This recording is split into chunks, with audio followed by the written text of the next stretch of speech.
Blink Twice is a brand new crime thriller that came out I think a week or two ago, and it is directed by Zoe Kravitz. This is the directorial debut for Zoe Kravitz. It also stars her fiance Channing Tatum. It also stars Naomi Ackie, Haley Joel Osment, you know, pretty talented cast here. The story here is that Channing Tatum plays a billionaire named Slater King, and after Slater King takes a liking to this cocktail waitress, played by Naomi Ackie, he invites her to an island with all of his billionaire friends to hang out. First, it's pretty fun, you know, it's a bunch of parties, it's a bunch of smoking, it's a bunch of good music, it's a bunch of flirtatious stuff, and, you know, obviously some drugs. Before long, there's some weird, strange, unexplained things that start happening, and now all of a sudden this waitress has to use her wits and her survival instincts to get out of a pretty dangerous situation. I'm always really fascinated and interested when it comes to actors or actresses in their directorial debut. There's a lot of boom or bust potential with this. I mean, think Michael Jordan or Sam Bowie. It could go either way. Sometimes the debut is a sparkling, dazzling, incredible debut that makes you more interested in the things that they do in the future. Sometimes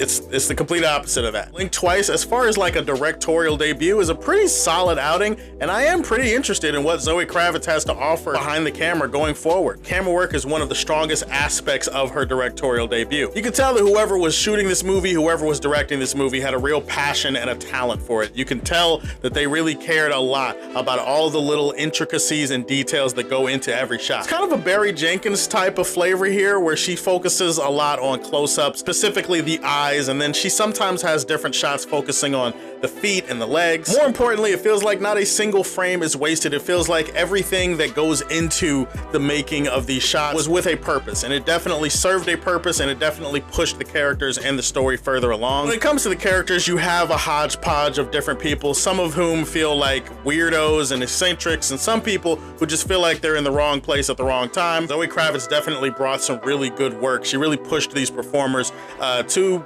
something close to their A game. Channing Tatum has been a talented actor for a while now, and I'm not sure if he would have been better or worse depending on if his fiance wasn't directing the movie. He's charming and eccentric, but you can tell there's a little bit of darkness underneath the surface of his character. Naomi Ackie really stole the show in this movie, though. She is the main protagonist, the main character that you follow. You do find yourself rooting for her. You find yourself caught up in a lot of her reactions, because a lot of it as an audience, you're kind of discovering along with her, and her mannerisms and the way that she emotes in the movie. I thought she did really great work. Adria Arjona, like, she was incredible, and my God, what a year she's having. Adria Arjona, beyond being like stupendously, ridiculously, absurdly hot, which does factor in, she's also incredibly talented. I don't know if you guys have seen The Hitman, which is streaming on Netflix, but she was incredible in that movie, and she's probably just as good, if not better, in this movie. Easily the most fascinating character of the ones that are assembled here, and definitely she's able to portray a lot of vulnerability and a lot of badassery simultaneously. You don't really have a slow burn here. What you have is a slow sizzle. Like, things are sizzling, things are popping occasionally, but nothing's really happening. You're just kind of here for the intrigue. In a movie like this, where a lot of the information is hidden from the audience and hidden from the characters, need intrigue to sell it, and you can't help but feel that the longer the movie goes on. Like I said, sometimes directorial debuts, they can go the other way. Luckily, Zoe Kravitz, I think she has a future here. By the way, fun fact about this movie, I do know that before it was called Blink Twice, it was actually supposed to be called Pussy Island. Like, that was the original title of this movie.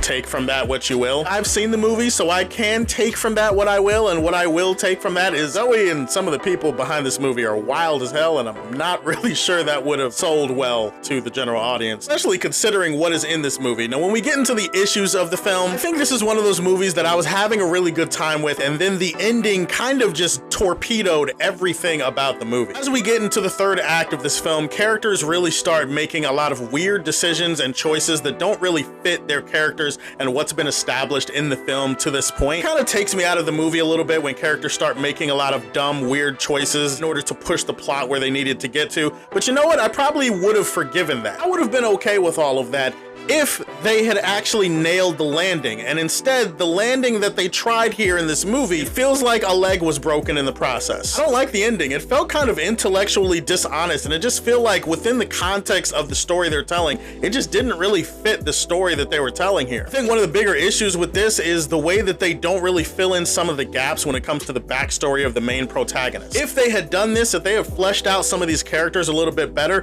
then maybe when certain decisions are made at the end of the film, it would would have landed a little bit more. As it stands, I was just kind of sitting there scratching my head wondering why certain things were happening, and it did not feel satisfying when I left the movie. When I look at this movie, like, yeah, there are really hot people in it, and yeah, I had a really good time watching most of it. Then when it comes to the ending of the movie, I can't help but get pissed off. I can't help but get irritated, and you know what?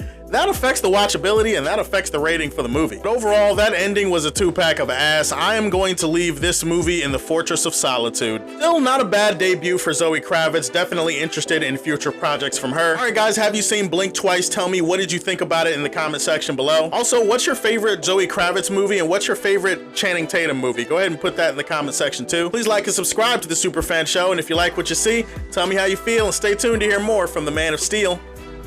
Peace.